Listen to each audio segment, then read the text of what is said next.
From the secular games of Emperor Philip to the death of Gallienus, the Roman Empire endured 20 years of shame. Every province was afflicted by military tyrants and barbarous invaders as the state approached its final moment of dissolution. This breakdown began in the summer of 249, when the legions of Maesia mutinied. They raised an obscure subaltern officer named Marinus to the throne, turning their weapons against their own emperor. Philip brought the news to the Senate in a panic, but one senator, Decius, remained calm. He treated the rebellion with contempt, calling the rival emperor a mere phantom who would be destroyed by the same fickle soldiers who created him. Decius's prediction came true when the soldiers murdered Marinus days later, but the deeper damage remained. The frequent, violent revolutions of the 3rd century had loosened the very ties of allegiance between the Roman prince and his people. Philip rewarded Decius's insight by sending him to Maesia to restore discipline to the unruly army. It was a fatal mistake. The soldiers, still looking for a leader of merit, refused to let Decius remain a judge. They surrounded him and gave him a final choice. He could accept the title of emperor or face immediate execution. He took the purple because his own men left him no other way to survive. Decius marched on Italy and defeated Philip at Verona. By the end of the year, the Senate and provinces universally acknowledged him as Augustus. Though he had claimed he would resign once he reached Rome, the situation made it impossible to either forgive his rivals or be forgiven by them. Decius had only a few months to govern before a crisis emerged on the frontier. A massive, previously unknown enemy had crossed the Danube, marking the first major appearance of the Goths in Roman history. The empire's political stability was at its lowest point, just as it encountered the specific force that would one day sack the capital and rule Italy. To understand this new threat, we have to look to the extreme north. Gothic tradition traced their origins back hundreds of miles across the Baltic Sea to the vast peninsula of Scandinavia. Their culture was defined by the legendary Odin, a figure remembered as a master magician, a persuasive orator, and a legislator. He adapted his religion to the people, instituting a code that explicitly rewarded martial fanaticism. At a massive temple in Uppsala, the Scandinavians practiced a barbaric superstition that demanded the sacrifice of 9 animals of every species, including humans, whose bodies were then suspended in a sacred grove. These traditions were recorded centuries later in Iceland as the Edda. These texts preserve the memory of a society that viewed death in battle as the ultimate feast of heroes. By combining these fierce religious demands with a system of hereditary kingship, the Goths developed a habit of absolute military obedience. While Roman legions were choosing emperors based on caprice, the Goths were directed by the unquestioned authority of their kings. At the start of the Christian era, the Goths built oared ships and crossed the Baltic. They landed on the firm ground of modern-day Prussia, establishing themselves at the mouths of the Vistula. As they expanded, the nation split into branches, the Visigoths in the west and the Ostrogoths in the east. They shared a common language and religion, but their territory was now pushing deeper into the continent. Over the next 70 years, they migrated south toward the Black Sea. They followed the long, winding courses of the Vistula and the Dnieper, which provided a constant supply of water and grass for their massive herds of cattle. This migration acted like a snowball. As the Goths moved, they encountered and absorbed other tribes, like the Veneti and the Bastarnae. By the time they reached the Roman frontier, they had evolved from a single tribe into a massive confederation of battle-hardened veterans. They were now the first Germans to see the mouths of the Borysthenes and the Tanninaes, having built an unstoppable demographic momentum on their way to the Danube. In 249, the two threads of this story finally collided. Emperor Decius arrived at the Danube to find his empire's borders had already been breached. He was facing a people equipped with round bucklers and short swords, who were uniquely formidable in close engagement. Unlike the Roman troops, who had spent decades fighting each other, these invaders were united under a single standard. The Goths yielded a manly obedience to their hereditary kings. In contrast, the Roman army was currently governed by the caprice of the legions, where any obscure soldier might be raised to the throne one day and murdered the next. Rome's internal political decay had left its borders guarded by soldiers who were more dangerous to their own emperors than they were to the enemy. The Goths arrived at the Danube with their demographic weight and military discipline at their absolute peak. This collision was the moment the Roman world began its slow surrender to the invaders who would eventually dismantle the Western Empire. Look at this immense natural river gorge. For the Roman citizens living in provinces like Moesia and Dacia, the sheer scale of the lower Danube felt like an absolute guarantee of safety. Generations of successful campaigns by emperors like Trajan had pushed the frontiers so far outward that the locals lived in a state of supine security. They firmly believed they were geographically isolated from any serious threat to the east. That illusion shattered when a Gothic king named Cneva poured his forces straight across the supposedly impenetrable boundary, encountering practically zero resistance from the relaxed Roman garrisons. Emperor Decius realized the severity of the breach. He immediately marched his forces out of Italy, bringing his own son and heir to the front lines, determined to crush the invaders and seal the border. Rome had trusted a line on a map instead of actively maintaining their defensive posts, leaving their interior entirely unprepared for the reality of a massive invasion. Decius forced a confrontation at an obscure town called Forum Terebroni. Early in the fighting, he watched as his own son was struck and killed by a Gothic arrow. Pushing through the grief, Decius ordered his heavy infantry to charge what looked like solid ground, but was actually a deep, oozy morass. The Roman legions, weighed down by thick armor, became completely immobilized in the mud. The Goths were perfectly adapted to fighting in the bogs. Being naturally taller and equipped with long spears, they stood safely on the firm edges of the swamp and systematically dismantled the trapped, helpless Romans. The Roman army was utterly annihilated. Decius himself sank into the mire, and his body was never recovered. In a single afternoon, the dominant military force of the ancient world lost its army, its heir, and its sitting emperor to a barbarian horde now freely roaming its lands. The sudden vacuum of power left the new emperor, Gallus, facing an impossible nightmare. He had no army left to fight the massive, victorious Gothic force occupying Roman territory. Desperate to remove the threat, Gallus negotiated a deeply humiliating treaty.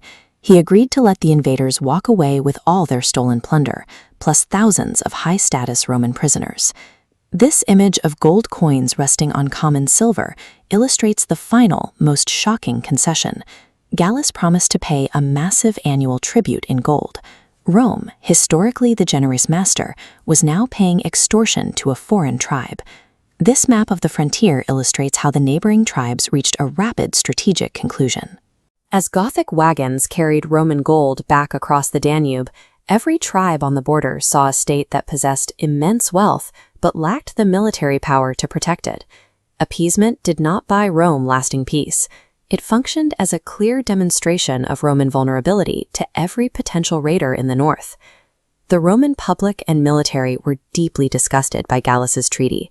A border governor named Æmilianus recognized this anger and seized his opportunity. When a fresh swarm of barbarians crossed the border, Æmilianus ignored the peace pact. He rallied the scattered legions, routed the raiders, and intercepted the massive gold shipment collected for the Gothic tribute.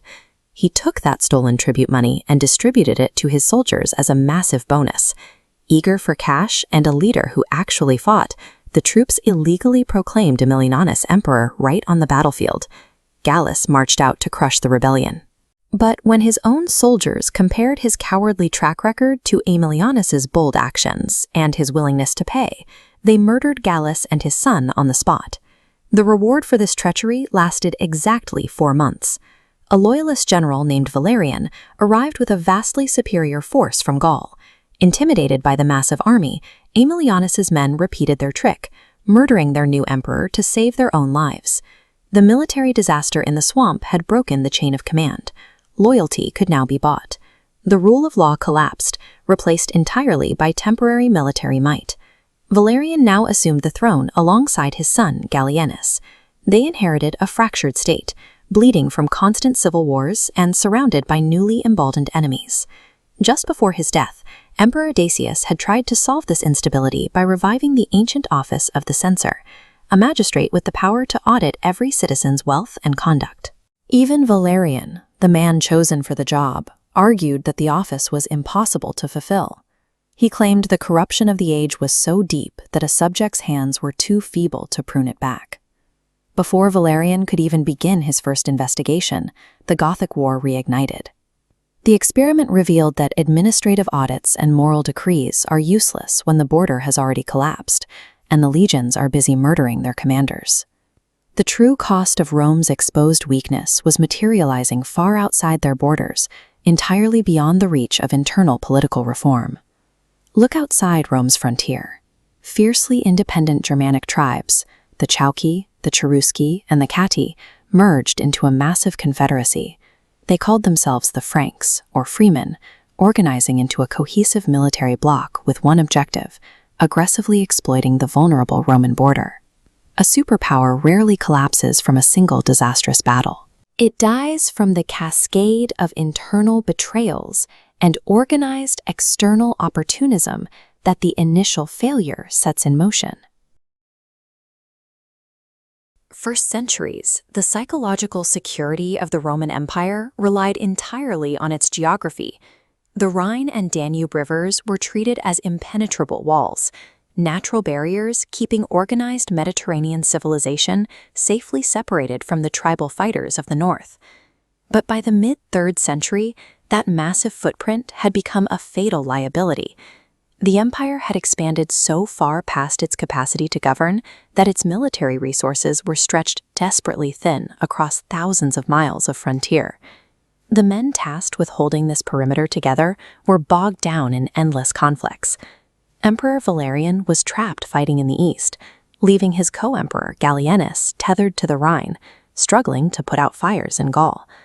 Which leaves us with a critical historical question. What happens to a superpower when its borders grow too vast to defend, and its ruling class becomes too comfortable to step onto the battlefield? We find the first symptom of collapse in the West. A Germanic confederation, known as the Franks, ignored the Roman border defenses entirely, simply walking right past them. Operating with total freedom, the Franks marched through Gaul and crossed the Pyrenees. For 12 straight years, they ravaged the wealthy, peaceful provinces of Spain. Flourishing coastal capitals like Tarragona were sacked and reduced to ash. When the local countryside was entirely exhausted of plunder, the Franks improvised an audacious logistical maneuver. They seized control of local Spanish ports and hijacked Roman ships. Navigating entirely unfamiliar waters, they transported their raiding parties to the distant shores of North Africa. To the wealthy inhabitants of Mauritania, these pale, unfamiliar fighters seemed to drop out of the sky from an alien world. A local border skirmish had metastasized into an intercontinental rampage. The Roman perimeter had failed, leaving the empire's soft, opulent interior entirely exposed. While the Franks ravaged the west, another newly formed barbarian coalition, called the Alemanni, tested the borders near the imperial heartland.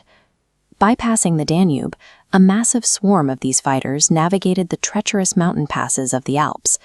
They spilled directly into the rich plains of northern Italy.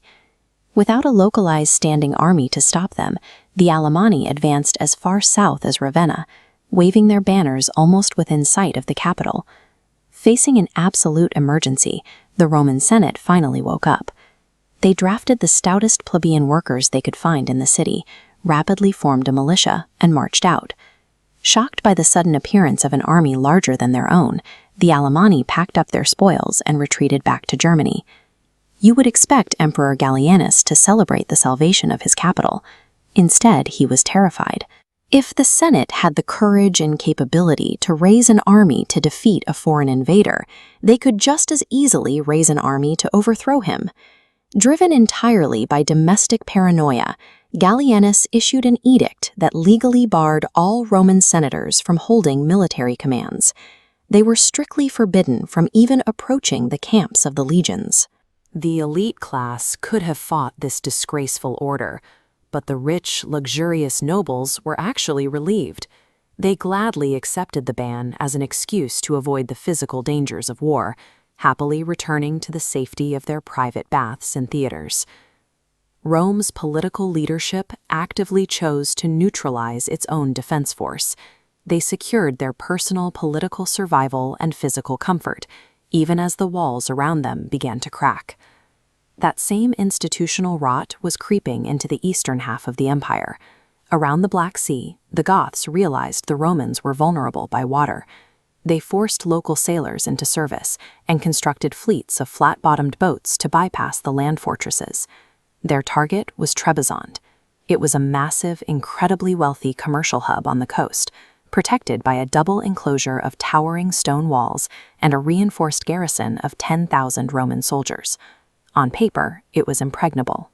But the soldiers inside the city had grown fat on local luxury. Assuming their sheer numbers and high walls would do the work for them, the garrison completely abandoned their patrols. They left the walls unwatched. The Goths noticed the silence. Under the cover of darkness, they simply piled bundles of wood and fascines against the stone walls, climbed to the top, and massacred the sleeping city sword in hand. Emboldened by the massive wealth they pulled from Trebizond, the Gothic fleets pushed further. They poured through the Bosphorus and into the Aegean Sea, bringing fire and slaughter to the sacred monuments of Greece, including the ancient city of Athens. Even when Roman generals finally managed to corner the invaders in the Balkans, petty jealousy and political infighting among the commanders left a gaping hole in the Roman lines. The Goths sailed quietly back to the Black Sea. Their flat-bottomed boats were nearly sinking under the weight of Roman gold, precious artifacts, and thousands of chained captives. The loss of the eastern frontier stemmed from a breakdown of basic military vigilance. The Goths found a way in because the men on the walls had stopped looking for them. By the end of this crisis, the invulnerability of the Roman interior had been exposed as an illusion. Inland cities and sacred temples were now forced to reckon with the reality of foreign steel. These invasions succeeded by exploiting Roman complacency. The barbarians found success by occupying ground where no defense remained. The autopsy of this period reveals the true mechanics of institutional failure. A state fractures when its military forgets how to stand guard, and when its leaders turn their paranoia against the courage of their own citizens. Most dangerously, a civilization falters when its wealthiest, most powerful elites actively prioritize their own comfort, wealth, and safety over the hard work of national survival. Rome would survive the immediate chaos of the 250s and 260s, but it established a dangerous precedent. The internal decay and fractured commands seen here would resurface in every major crisis for the next 2 centuries. For centuries, the Roman Empire operated as a highly integrated, durable superpower.